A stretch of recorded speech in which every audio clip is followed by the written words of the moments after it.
मैं इस वक्त आपके साथ अशोक खरब, आप देख रहे हैं गदर मीडिया। और हमारे साथ है बातचीत के लिए आज हमारे साथ हैं इंडियन नेशनल लोकदल के प्रदेश प्रवक्ता विजेंद्र रेड्डी। बात करेंगे उनसे, कुछ महापुरुषों की जयंतियां जो है वो अप्रैल माह में आती हैं, राजनीतिक पारा जो है वो भी अप्रैल माह में पूरे अपने शिखर पर है। और किसानों की भी अगर बात करें तो हाल ही में मौसम की मार से किसान बेहाल हैं और पूरी तरह से जो है सिस्टम है उस पर बात करेंगे कि किस तरह किसानों की हालत है, सरकार उसमें किस तरह का योगदान दे रही है। और जो पोर्टल वगैरह की बात चली है, जिसे अशोक तंवर ने भी कहा कि पोर्टल का खेल खेल रही है सरकार किसानों के साथ। विजेंद्र रेड्डी जी, स्वागत है आपका। धन्यवाद अशोक खरब साहब, आपका भी और आपके सभी दर्शकों को भी मेरा बहुत बहुत नमस्कार और शुभकामनाएं। सबसे पहले हम बात करेंगे ज्योतिबा फुले की बात हो या समाज सुधारकों की बात हो, काफ़ी जयंतियां अप्रैल माह में आती हैं। सर छोटूराम की भी बात हो या राजा अजमीर जो मेड़ सुनार सभा भी जींद में मना रही है, तो इनके जो विचार और आदर्श हैं, समाज किस दिशा में जा रहा है, कितना अपनाया जा रहा है? देखिए, सर्वप्रथम अप्रैल माह में जितने भी हमारे महापुरुषों की जयंती समारोह आए हैं, जयंती मनाई जा रही हैं, उस सब के लिए मैं सभी अपने महापुरुषों को अपनी तरफ से और अपनी पार्टी इंडियन नेशनल लोकदल की तरफ से बहुत बहुत श्रद्धांजलि अर्पित करता हूं और परमात्मा से प्रार्थना करता हूं कि इन महापुरुषों के जो विचार थे, जो प्रेरणा थी, समाज के लोग उनको अपनाएं और समाज सुधार की बातें करें।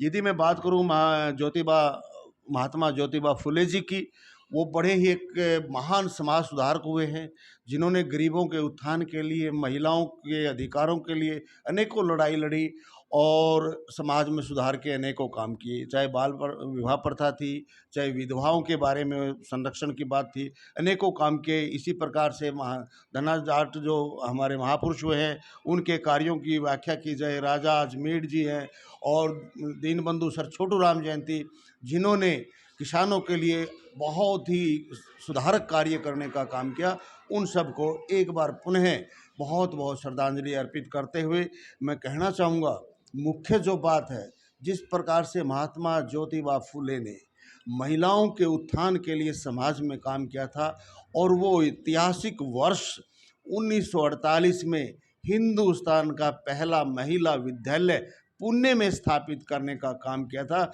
जिसके माध्यम से महिलाओं को शिक्षित करके उनको जहां जागरूक करने का काम किया जाना शुरू किया था, वहीं पर उनके अधिकारों के प्रति भी महिलाओं को जागरूक किया जाना प्रारंभ हुआ था। लेकिन वो दिन, वो वर्ष 1948 का हमारे इतिहास में स्वर्णिम अक्षरों में लिखा गया और आज भी हम सब उनको याद करते हैं।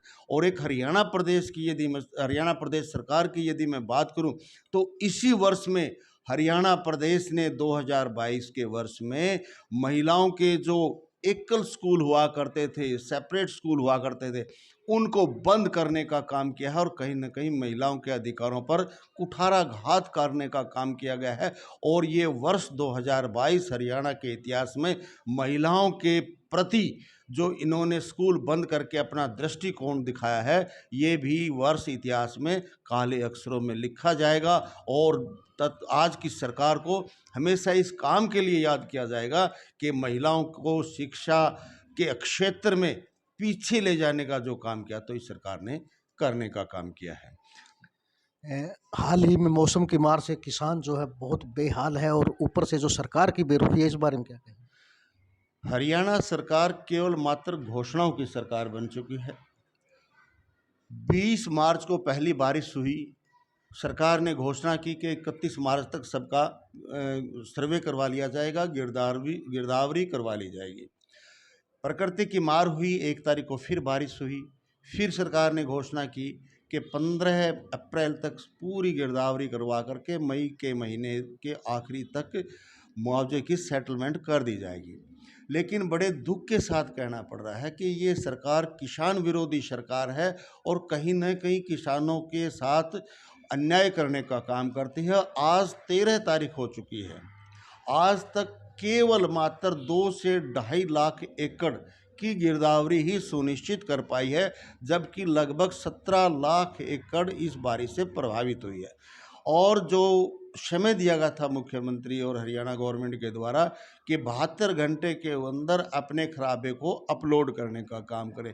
वो 72 घंटे में जो पोर्टल था वो मुश्किल से 5 से 7 घंटे भी उसने काम नहीं किया, वो बंद रहा। कभी वो साइट चलता नहीं है, साइट नहीं चलती है, कभी उसको बंद करते हैं, कभी रात को खोलते हैं तो कभी दोपहरी में खोलते हैं। यानी किसानों के साथ एक खिलवाड़ किया जा रहा है।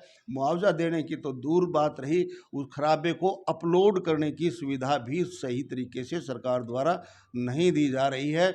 और इसके साथ जो मुआवजे की सरकार घोषणा कर रही है वो कह रही है कि हम 15,000 प्रति एकड़ मुआवजा देने की सरकार ने घोषणा की है। मैं पूछना चाहता हूँ, सरकार पुरानी सरकारों को कोसने का काम करते हैं। 2003-4 के जो 3,000 से लेकर के 6,000 का मुआवजा दिया जाता था, उस समय खेत के मुनाफे की क्या रेट होते थे, डीजल के क्या रेट होते थे, पेस्टिसाइड्स के क्या रेट होते थे, लेबर के क्या रेट होते थे और आज के क्या रेट है। उस टाइम 3 से 5,000 प्रति एकड़ मुनाफे पर ज़मीन ज़मींदार को मिल जाया करती थी। वही ज़मीन आज 50 से 60,000 रुपये में मिल रही है।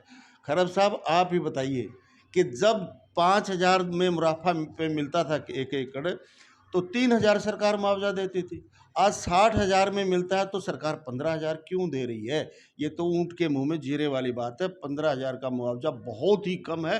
इंडियन नेशनल लोकदल पार्टी सरकार से निवेदन करती है कि कम से कम 25,000 रुपये प्रति एकड़ मुआवजे की घोषणा की जानी चाहिए और इसी के हिसाब से दिया जाना चाहिए, ताकि किसान के जो घाव हुए हैं उनके ऊपर थोड़ा बहुत तो मरहम लगाया जा सके। बनता 25,000 से भी कुछ नहीं है, असल में तो मुआवजा 50-60,000 होना चाहिए। लेकिन क्योंकि पहले ही इस सरकार ने प्रदेश को कर्ज में डुबो दिया है, इसलिए हम मांग करते हैं कि कम से कम 25,000 का मुआवजा होना चाहिए और मई अंत तक हर हालात में ये मुआवजा किसानों के खाते में जाना चाहिए। अगर हम बात करें प्रॉपर्टी आईडी की है, फैमिली आईडी की है, वो भी अभी तक कागजात पूरे नहीं हो पाए थे। ऐसे में जो है पैन नंबर या अकाउंट नंबर आधार से जोड़ना चाहिए, आधार को अपडेट करना चाहिए। क्या भारत का युवा जो है वो लाइनों में ही खड़ा रहेगा?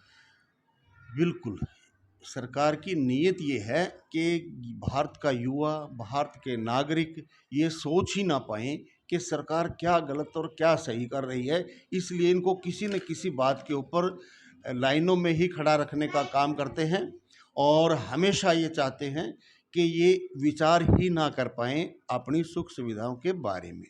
जहाँ तक प्रॉपर्टी आईडी की बात है, प्रॉपर्टी आईडी का एक ऐसा मतलब सिस्टम ये सरकार लेकर के आई है, पूरा हरियाणा प्रदेश लाइनों में खड़ा करे, क्या बुजुर्ग क्या जवान सबको लाइनों में लगा दिया। और इसकी आड़ में जो संबंधित कार्यालयों में भ्रष्टाचार पनपता जा रहा है वो भी बहुत ही निंदनीय है। और दोनों हाथों से जहां प्रजा को, जनता को लूटने का काम किया जा रहा है, वहीं सरकार के जो गणमान्य व्यक्ति हैं वो अपनी जेबों को भरने का काम कर रहे हैं।